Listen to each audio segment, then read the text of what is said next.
invitado, ¿verdad? De ser partícipes de esta actividad. Demos inicio entonces. Feliz tarde a todos. Gracias. Muy buenas tardes, un gusto encontrarnos de nuevo. Lástima la muerte. Lamentamos. Un gusto estar con ustedes de nuevo por acá. Buenas tardes.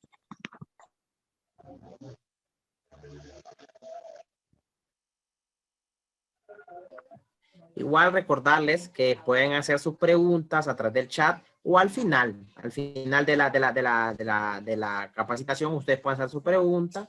Estas charlas son básicamente a eso, pues que aprendamos a resolver lo que tenemos en nuestras comunidades a través de lo que tenemos, de los pocos recursos que tenemos.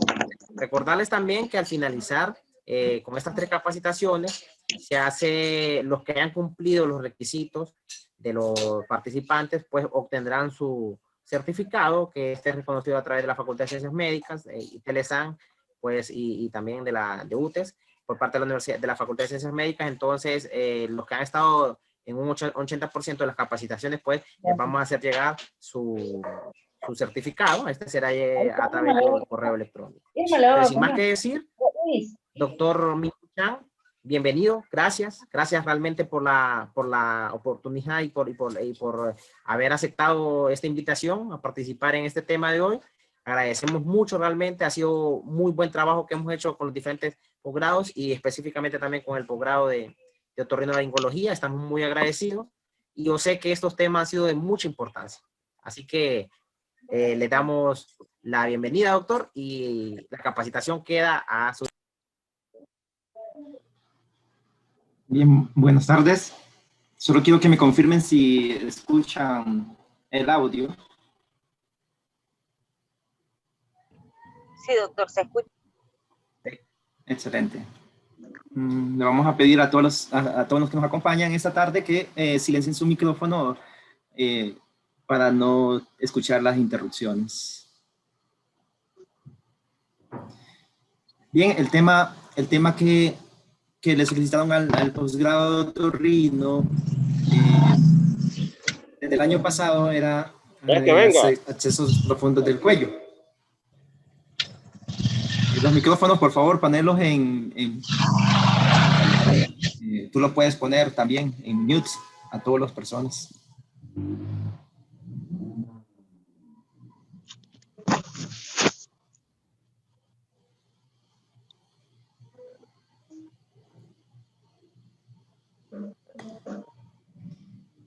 Listo. Bien, buenas tardes, bienvenidos. Vamos a hablar y a platicar un poco acerca de los accesos profundos del cuello. Ya que es un tema, las infecciones profundas o las infecciones del cuello son un reto diagnóstico y ameritan acciones rápidas. Nosotros como médicos generales o médicos en servicio social o médicos en primer nivel, segundo, tercer nivel, somos llamados a responder y a instaurar un tratamiento oportuno para estos pacientes, con un tratamiento adecuado, para así evitar que estos pacientes se potenciales complicaciones y evitar la muerte. Si nosotros hablamos en forma general acerca de los accesos de cuello, estos han disminuido en su incidencia en los últimos años como resultado del uso frecuente de los antibióticos que se usan en la consulta médica general, también porque han disminuido en las infecciones dentales y de la vía respiratoria superior, ya que esas son especialmente el primer lugar de inicio de los accesos. ¿Cuánto era de obra? De lo que viene, ahora es de lo que viene. 600 lempiras. Pedimos a los que pongan en mute su micrófono. Se debe recordar que las enfermedades también, que las personas tienen enfermedades o padecen de enfermedades, que estos pacientes van a ser un factor de riesgo, ¿verdad? En el grado de la respuesta del cuerpo a estos accesos, a estas infecciones, por su grado de inmunosupresión o inmunocompromiso.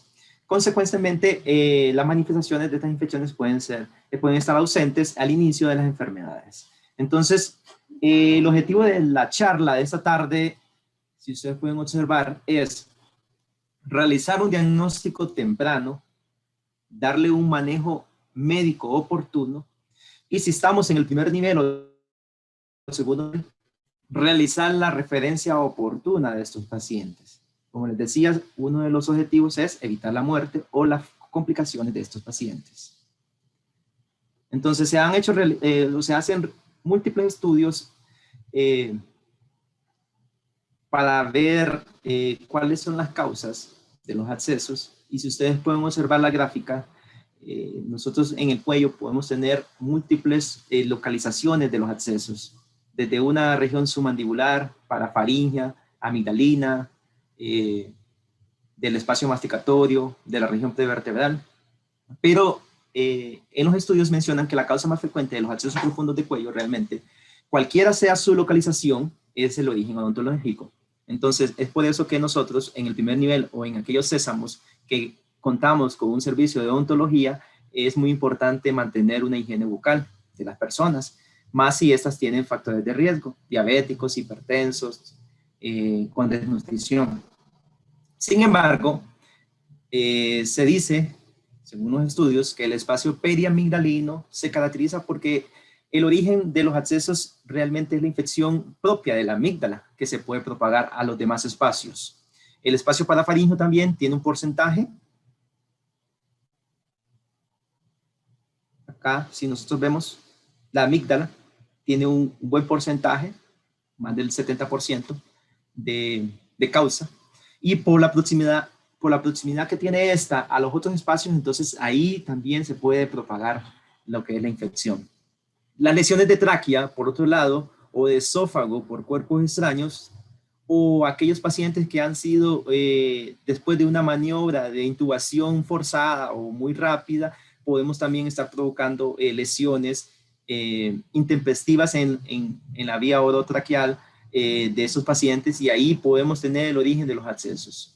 Más frecuente estos abscesos cuando son de tráquea o esófago son abscesos en el espacio retrofaríngeo, en los adultos, ya vamos a ver. Siendo también, recordamos que podemos tener tumores como el carcinoma nasofaríngeo, o que nos puede estar provocando también esta clase de abscesos o infección. Entonces, múltiples guías, una de ellas es esta de México. Ellos definen como procesos de origen infeccioso que forman colección de material purulento a través de los planos profundos del cuello, formados por fascias. Si nosotros recordamos, estas fascias pueden involucrar uno o varios espacios. Además, pueden estar localizados, circunscritos, o pueden estar diseminados y generar complicaciones de extrema gravedad, ya sean locales, a larga distancia, y poner la vida en riesgo, ¿verdad?, del paciente. Entonces, un poco de repaso acerca de la anatomía. Recordemos que el cuello es una zona anatómicamente compleja. Si nosotros no estamos repasando, si no estamos familiarizados con las estructuras, se nos puede ir desapercibidos ciertos problemas o ciertos que aquejan en ese momento. Entonces, el cuello, como les decía, es un complejo de estructuras, pero nosotros podemos, o anatómicamente lo podemos dividir en dos partes. Una fascia superficial, que esta envuelve los componentes, el tejido subcutáneo, y anteriormente que se comunica con el platisma. Y también un componente profundo. Si nosotros tenemos afectación del espacio superficial, nos encontramos frente a casos de celulitis o erisipela de cuello, siendo importante que estos no sobrepasan la fase superficial o el platisma. Ya cuando hablemos del componente profundo, ya la capa superficial o cervical profunda, esta se divide, además de eso, en 3 capas. En una capa superficial, en una media y una capa profunda, o también conocida como prevertebral. Estos componentes del cuello constituyen, en este corte axial, constituyen una vaina cilíndrica del cuello y divide las estructuras. Y muy importante es que a través de estas fascias, en cada componente o en cada espacio encontramos ciertas estructuras y que nos van a llevar a pensar en que se puede, una infección se puede diseminar o se puede solamente localizar. Entonces, la capa superficial rodea el cuello completamente, se extiende desde la región nucal del cráneo hacia el pecho y la región axilar. También involucra las clavículas y las mandíbulas. Los músculos involucrados en esa parte, recordemos el trapecio, el esternocleidomastoideo. También aquí encontramos glándulas como la glándula parótida, la submaxilar. ¿Da? Entonces, ahí nosotros siempre pensamos en estos espacios, espacio superficial cuando esté involucrado, profundo superficial cuando esté involucrado la parótida o las glándulas submandibulares. La fascia media ya aquí involucra el componente superficial, el compartimento medio, ¿verdad? Del espacio profundo. Ya aquí es una subdivisión muscular y aquí entonces aquí tenemos huesos como el ilioides, el cartílago tiroides, parte de la división visceral, la tráquea, esófago. Entonces aquí es como nosotros lo podemos subdividir en una fascia pretraquial y esta fascia pretraquial se extiende hasta el pericardio. Ese es un punto importante. Puede ocasionar, o estos accesos pueden diseminarse, pueden ocasionar infecciones al mediastino superior. Entonces ahí es un componente primordial que nosotros debemos siempre pensar en que un acceso profundo de cuello, llámese superficial o medio o profundo, involucrado con la fascia prevertebral, puede ir diseminándose y puede ir localizándose o extendiéndose, hasta el mediastino anterior. Entonces ahí nosotros nos va a comprometer lo que son, ya tenemos un compromiso de la vía aérea y un compromiso más extenso. Ya en la capa profunda, como les decía, podemos tener que estos envuelven grandes vasos, como los vasos nerviofrénico y la fascia prevertebral, que es así, está localizada en la fascia profunda. Entonces, acá en el corte axial, si ustedes pueden observar, es como unos cortes cilíndricos donde tenemos la tráquea y este espacio, el espacio visceral o el espacio prevertebral. Entonces aquí el componente profundo puede ir diseminándose. Ya lo vamos a ver en cortes tomográficos que nos van a ayudar a ubicarnos más, ¿verdad? Entonces nosotros recordemos que tenemos que dividir el cuello, o esto nos hace dividir el cuello en múltiples espacios.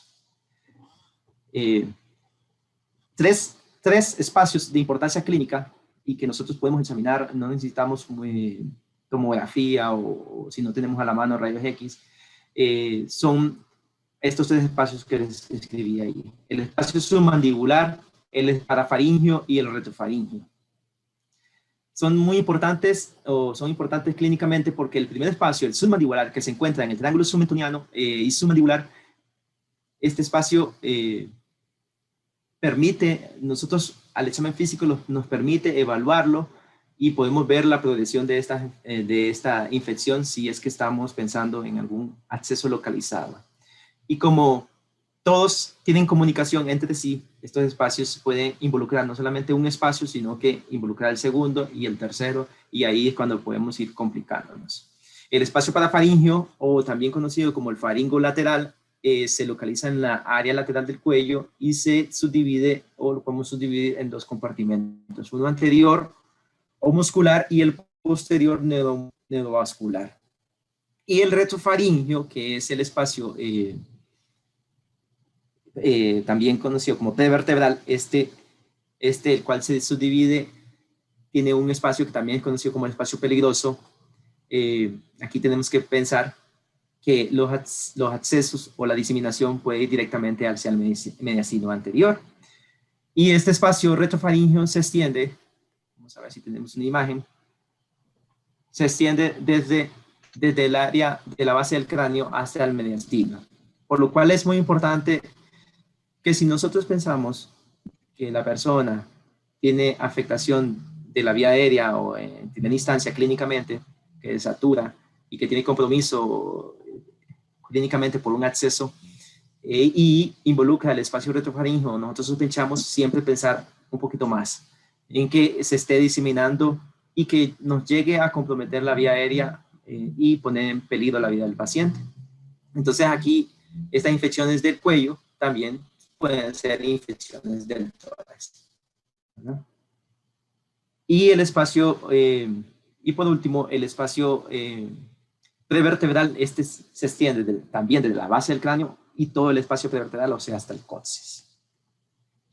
Entonces nosotros, así a grosso modo, podemos clasificar.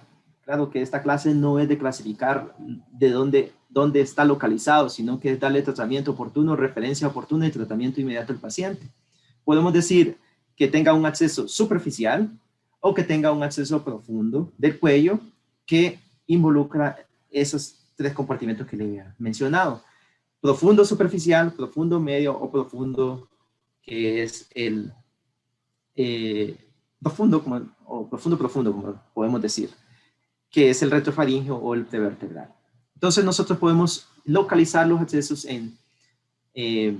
a través del ioides. Si está por arriba del ioides, entonces decimos que es supraioideos, accesos supraioideos, o que están debajo del ioides, infraioideos, o que aquellos accesos que están solamente circunscritos, o aquellos que ya son difusos. Esta es otra clasificación donde nosotros nos puede hacer fácil en el momento de hacer una referencia. Supraioideos, infraioideos, si están circunscritos o si están difusos, ¿verdad? Claro está que los supraioideos, hablamos de submentonianos, submaxilar, los parotidios, los periamigdalinos y los retrofaringeos. Si hablamos de infraioideos, nos referimos a aquellos que están como los tiroideos o si tenemos sospecha del conducto tirogloso. También aquí encontramos los que se encuentran en los accesos faringomaxilares o laterofaríngeos, ¿verdad?, del cuello. Okay, siempre recordando que el drenaje linfático del cuello y de la cara está en 10 grupos principales o agrupados en esos, ¿verdad? 6 que forman un collar en la unión de la cabeza y cuello, ¿verdad? Recordamos siempre la cadena lateral que sirve como vía de drenaje común y una cadena larga, profunda, que es una vía final.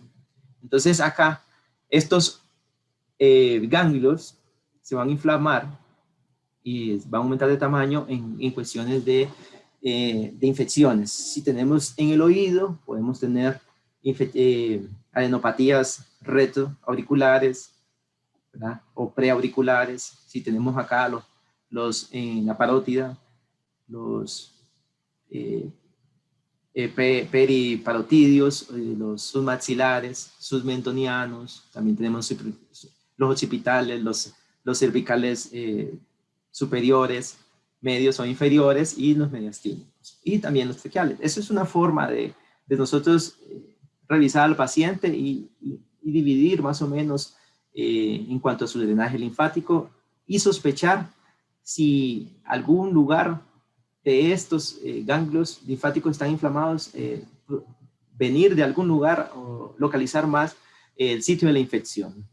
Entonces, si nosotros tenemos, por ejemplo, furúnculos o infecciones en el cuero cabelludo, se nos van a inflamar o aumentar de tamaño los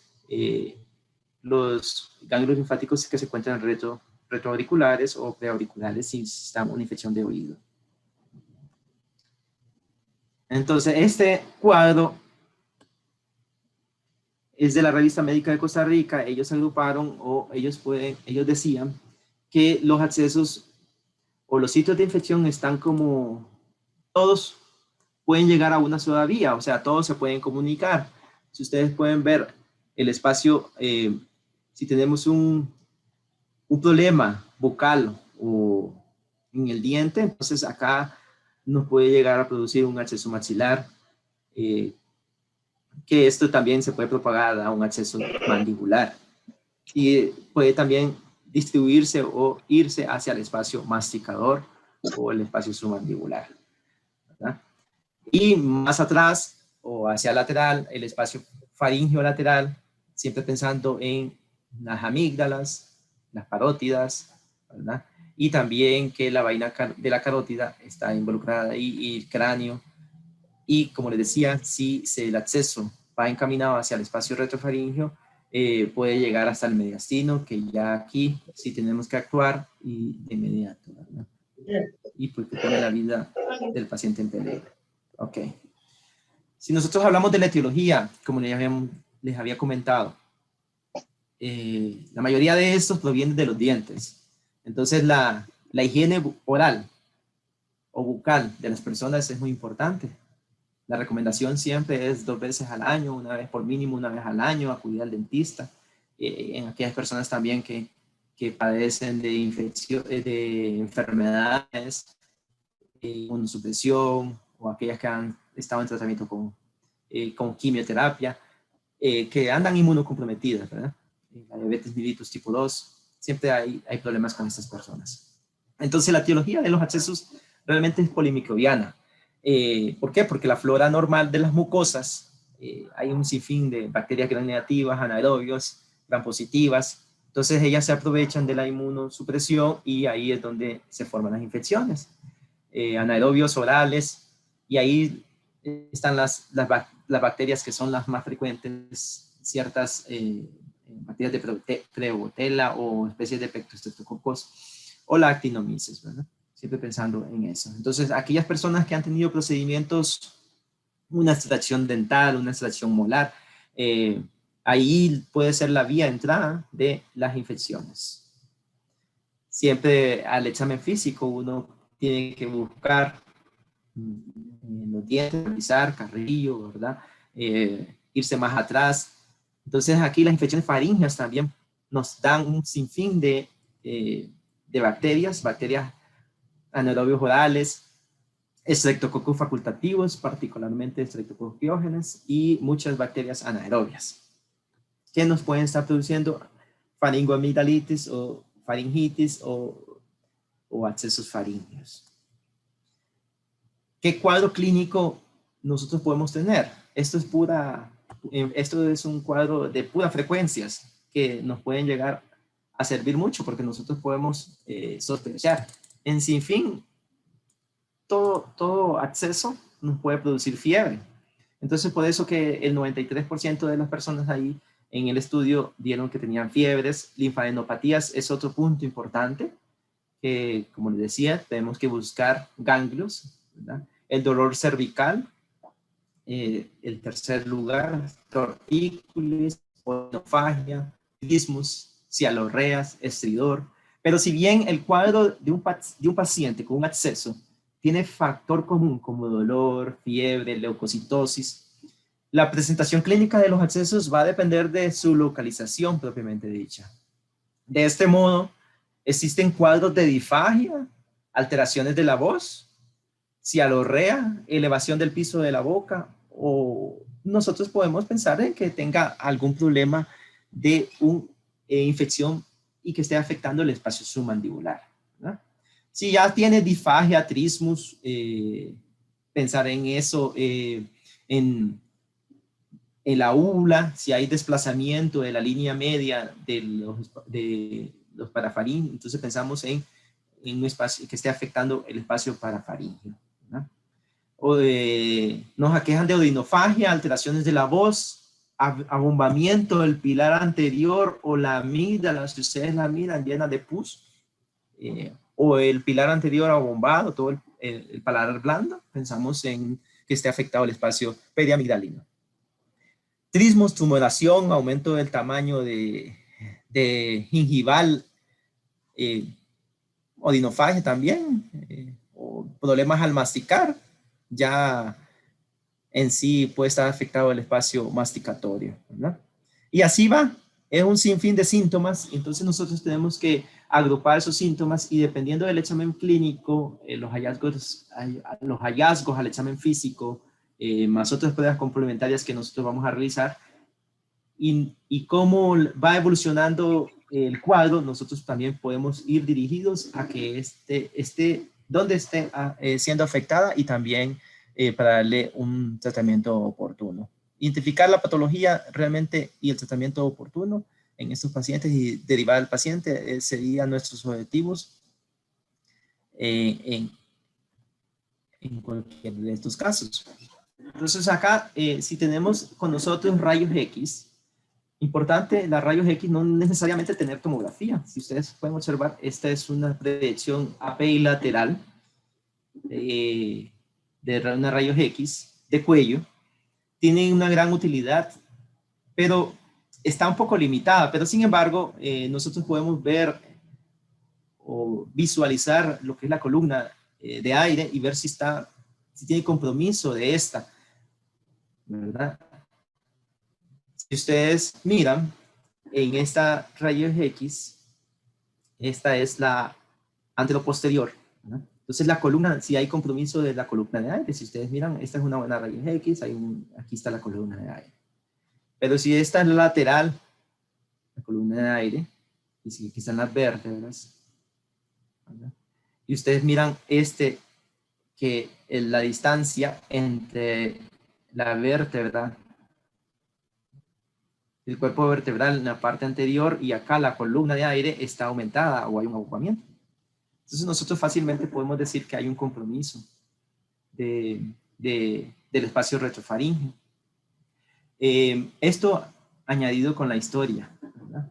Obviamente no vemos exámenes, vemos al paciente, examinamos al paciente, le preguntamos la historia y al examen, ¿verdad? Obviamente acá ustedes no van a poder llegar hasta este punto, pero si utilizamos el examen físico, un espejillo laringio, o ver lo que es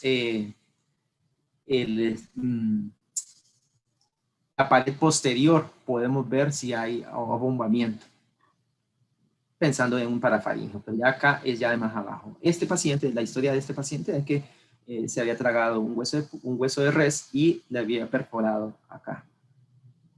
Y entonces esto es un acceso por cuerpo extraño, y donde hay compromiso de la vía aérea. Entonces, a últimas instancias, nosotros, los espacios más, toda la clínica es muy útil, estos cuadros clínicos, pero nosotros tenemos que como prestar mucha atención a ciertos espacios, por ejemplo, al espacio retrofaríngeo, como les decía. El espacio retrofaríngeo o prevertebral, que se comunica con el espacio peligroso, aquí se le subrayó, ¿verdad? Se le subraya dónde está localizado el retrofaríngeo. Y en las rayos X ustedes pudieron observarlo. Entonces, ¿por qué es muy importante esto? Siempre recuerden que está directamente en comunicación con el mediastino anterior. Entonces, cualquier infección se propaga fácilmente y producir una mediastinitis y comprometer la vida del paciente. Acá, ese es el diagrama de la tomografía.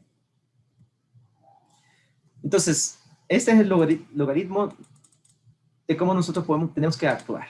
Entonces, si sospechamos clínicamente un acceso, por los cuadros clínicos que les mencioné, fiebre, disfagia o dinofagia, aumento del volumen, tumefacción del volumen en los espacios, en la región submandibular, submentoniana,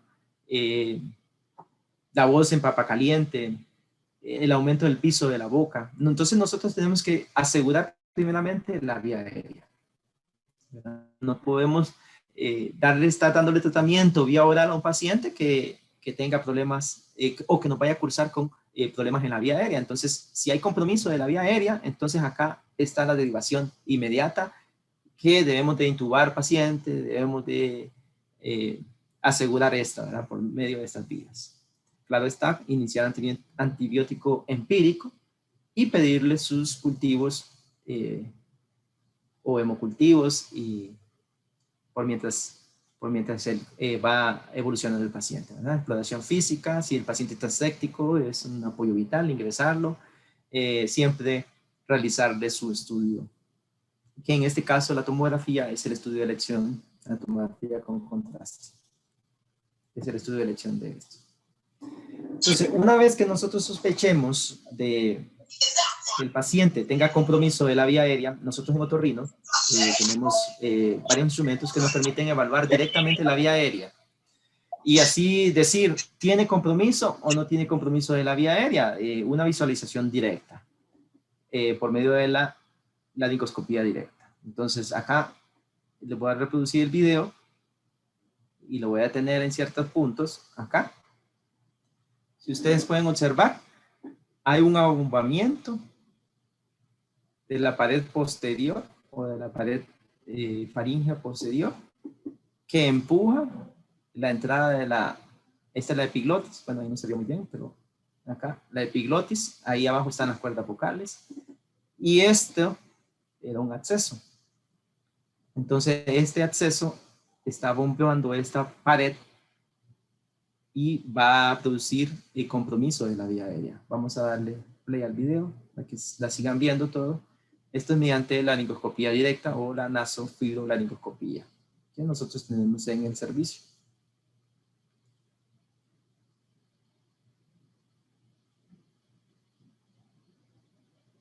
Y nos acercamos un poco para ver si se puede lograr visualizar el espacio glótico que está constituido por las cuerdas vocales.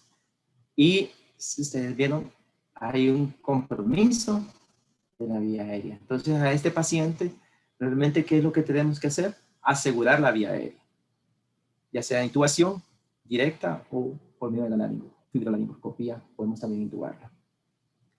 Entonces, ahí nosotros evaluamos si ese paciente es ingreso inmediato y si hay compromiso, si hay desaturación, si hay compromiso clínico y desatura al paciente, llevarlo inmediatamente, ya sea tenemos que drenarlo, si está drenando espontáneamente, hacerle una traqueotomía.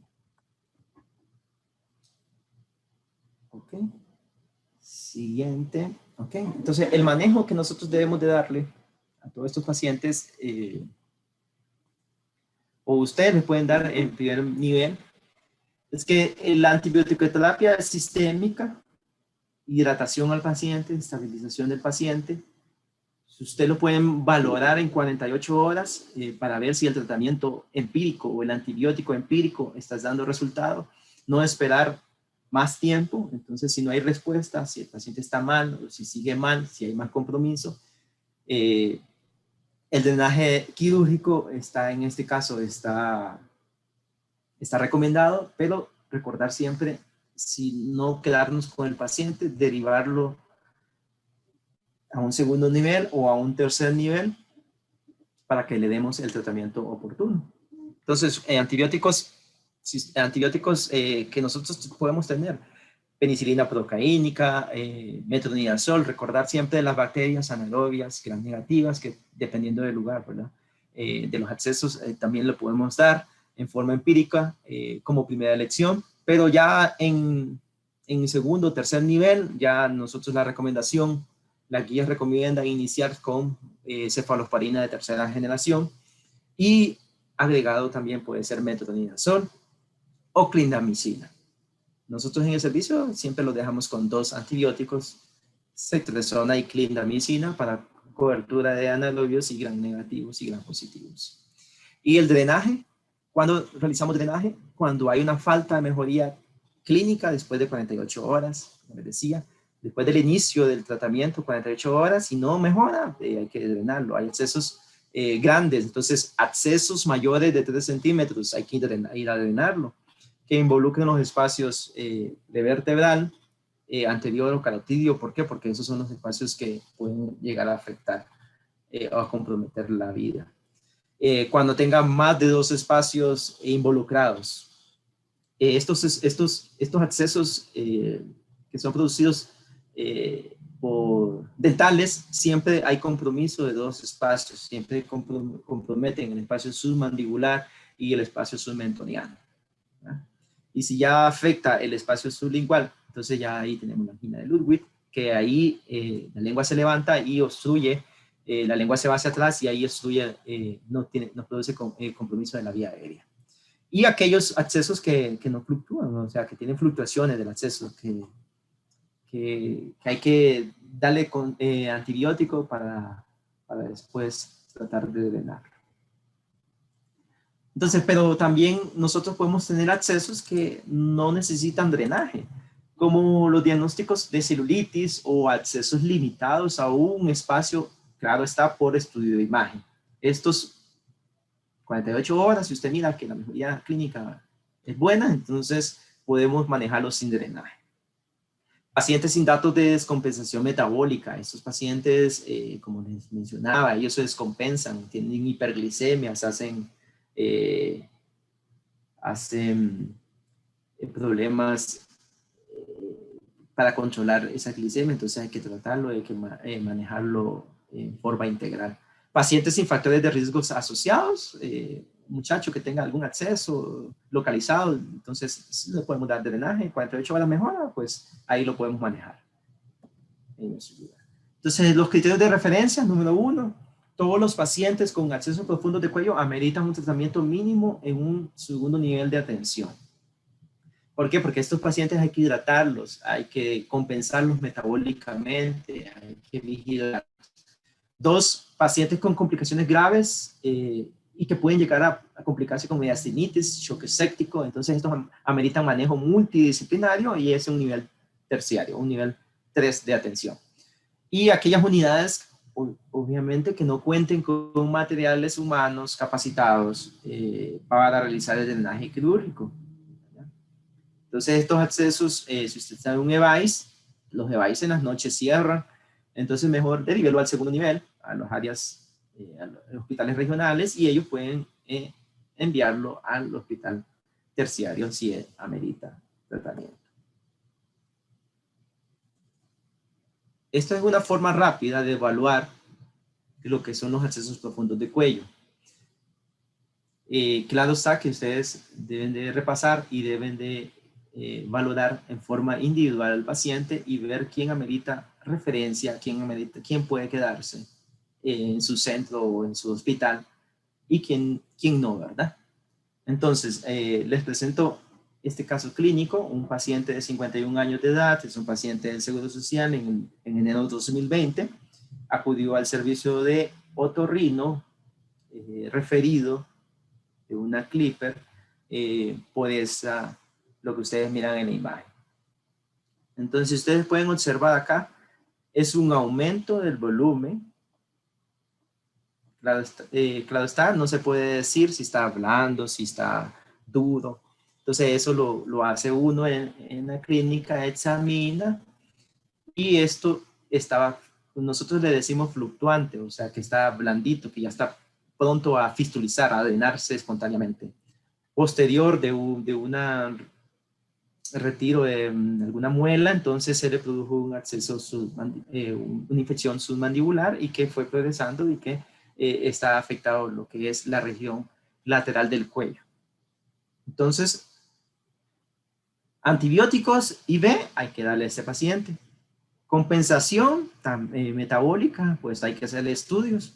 El paciente negaba que padecía de azúcar, diabetes, era hipertenso, pero tras este cuadro, entonces nosotros debemos de enviarle todos los exámenes. El paciente tenía glicemias en ayunas de 300 y pico, entonces era un diabético que estaba descompensado, que ni siquiera sabía que era diabético y que así debutó. Y así nos llegan a esos pacientes, debutan con cuadros clínicos de accesos. Entonces, acá, el ultrasonido lo que decía que tenía una colección de más o menos unos 70 ml. Entonces, ¿qué queda? El drenaje. ¿Por qué? Porque hay que descomprimir, porque aquí todas estas estructuras están comprometidas.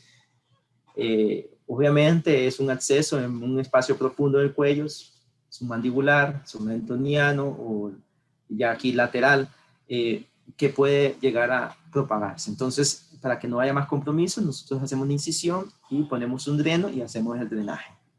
Antibiótico terapia, como es de tercer nivel, entonces manejamos el paciente en forma integral, le damos su compensación metabólica, interconsultamos con infectología, con medicina interna, le realizamos sus rayos X, su tomografía,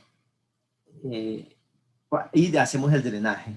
Vigilamos al paciente 48 horas. Este paciente cumplió 72 horas porque era viernes. El lunes lo volvimos a evaluar y el paciente seguía igual. Entonces, interconsultamos con infecto. Infecto, nosotros le habíamos dejado secreción de clindamicina, no había mejorado y ellos le cambiaron la cobertura antibiótica. Por cuestiones de nuestros hospitales, a veces no hay muchos antibióticos, pero sí se le cambió a otra cobertura, a metronidazol y a levofloxacina, y este paciente, pues, con el drenaje y con la cocción del dreno, y fue mejorando, ¿verdad? Entonces acá les voy a mostrar que gracias a Dios mejoró. La evolución fue satisfactoria. Si ustedes miran acá, completamente diferente. Este paciente, después de 14 días de tratamiento, aquí está su drenito, todavía aquí estaba el dreno y aquí seguía supurando el contenido. Se le manda siempre su cultivo, pero siempre salen bacterias de la piel, bacterias anaerobias, entonces el tratamiento siempre, si está bien, entonces se continúa con ese medicamento. Y ya aquí ya en el momento de la alta clínica, ¿verdad?, con una evolución satisfactoria y el paciente compensado metabólicamente, que después de tener 400 glicemias, aquí se fue con 87, 90 y así en ayuda, ¿verdad? Entonces aquí hay que modificarlo en forma y tratarlo en forma integral al paciente para que ellos tengan su pronta mejoría, ¿verdad? El día 15, miren, completamente, prácticamente se fue con una evolución satisfactoria.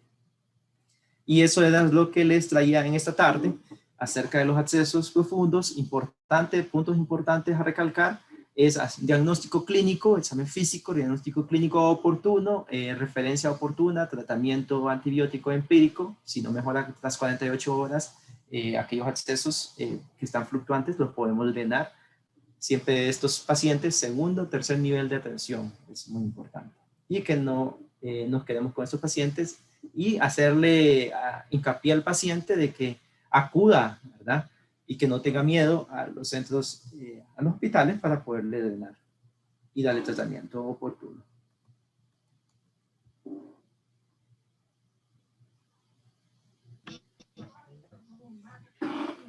No sé si tienen preguntas hacia el doctor.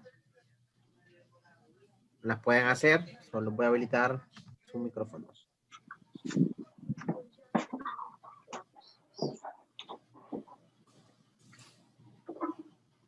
¿Tiene preguntas? Creo que todo esto quedó claro. El ultrasonido es importante. El ultrasonido lo que nos dice es qué cantidad tiene, qué cantidad de líquido, o si tiene áreas duras o blandas donde nosotros podemos drenar.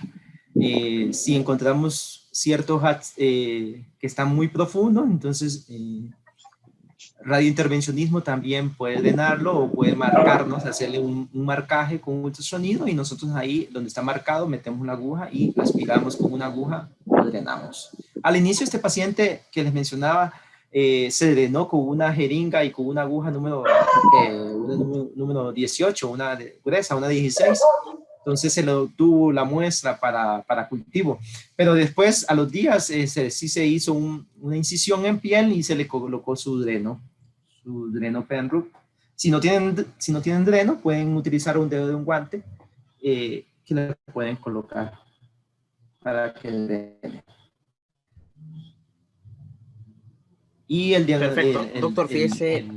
El método diagnóstico de elección realmente es la tomografía. ¿Por qué? Porque nos va a delimitar qué estructuras o qué regiones anatómicas están afectadas y qué otros espacios, porque se mira, es mejor. Entonces ese es el diagnóstico de elección.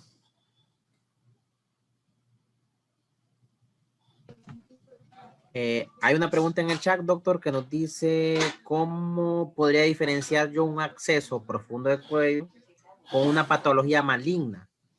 O sea, o alguna patología tumoral. Hay tumores que son adsedados. Uno habla de tumores adsedados. Uno no va a ponerse a pinchar tumores porque no va a salir nada. También son duros, pétreos, clínicamente, más son cronológicamente, o sea, la evolución es larga. Hay otros Hay otros síntomas, otros signos acompañantes, pérdida de peso. Hay tumores, por ejemplo, tumores de la nasofaringe, que estas van acompañados con patología óptica, como están en la nasofaringe y están cercanas a la trompa de Eustaquio, entonces comprimen el drenaje, la ventilación del oído medio, entonces aquí tenemos otitis, pérdida auditiva. O sea, uno tiene que siempre evaluar al paciente, y la historia clínica, el examen físico es importante, y los estudios son complementarios. La tomografía, después le manda a hacer una tomografía y nos dice si un acceso o si tiene áreas duras.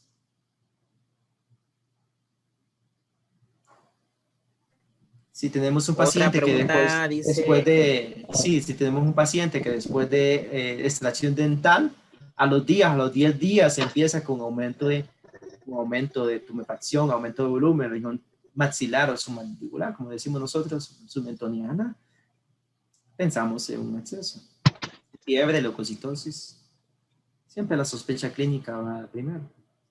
Dígame.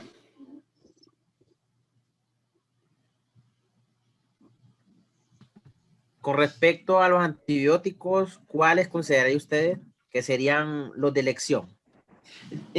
Yo no considero lo que dicen las guías. Esa guía que les mencioné, el 2009, menciona siempre dar tratamiento con cefalosporina de tercera generación, ceftriaxona, ceftriaxona. Entonces, uno combina esos antibióticos con un antibiótico que nos cubra contra anaerobios, que es metronidazol, puede ser, o clindamicina. Entonces, generalmente, esos son. Nosotros en el servicio, pues, utilizamos bastante la ceftriaxona, clindamicina, levofloxacina, metronidazol, y nos ha ayudado bastante.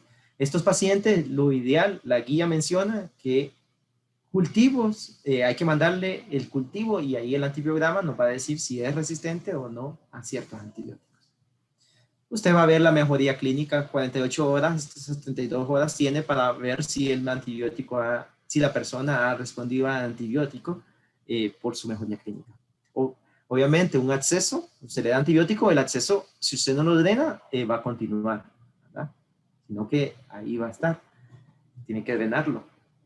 Por eso que el tratamiento final es el drenaje.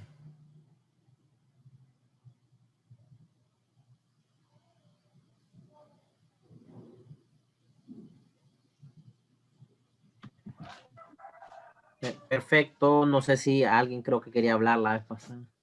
¿Alguien quería participar? No sé. Y preguntarle directamente al doctor. O al o al posgrado, cualquiera de los que están de los compañeros. Sí, nosotros en el servicio evaluamos la vía aérea, y la vía aérea se evalúa por traumatismos, por accidentes automovilísticos, accidentes de tránsito, pero también puede tener por cuerpos extraños. Hemos visto varios cuerpos extraños que producen, como el cuerpo extraño lesiona la mucosa retrofaríngea, ahí es una vía de entrada para las bacterias, y ahí puede llegar a producirse un acceso retrofaríngeo que puede llegar a comprometer la vía aérea. Entonces hemos visto huesos, espina de pescado, pero las espinas de pescado a veces se quedan en las amígdalas, periamigdalinos, unas amígdalas, unas infecciones de amígdalas que produzca un acceso amigdalino o periamigdalino, puede llegar a comprometer, que nosotros tenemos que hasta hacer traqueotomía. La angina de Ludwig, que no la mencioné, pero sí, los accesos dentales pueden llegar a involucrar el espacio submandibular, submentoniano, sublingual, eleva lo que es el piso de la boca, la lengua se va hacia atrás, y eso la persona usted la llega a evaluar y usted le pregunta cómo se llama, y ella le dice una voz, una rinolaria cerrada, o como le dicen, voz en papa caliente, puede llegar a sospecharla, revisa y la lengua no se deprime y ve que puede llegar a tener compromiso de la vía aérea. En angina de Ludwig sí hay que actuar inmediato, y si no actuamos hay que hacer traqueotomía para preservar la vía aérea, la vida y la vía aérea.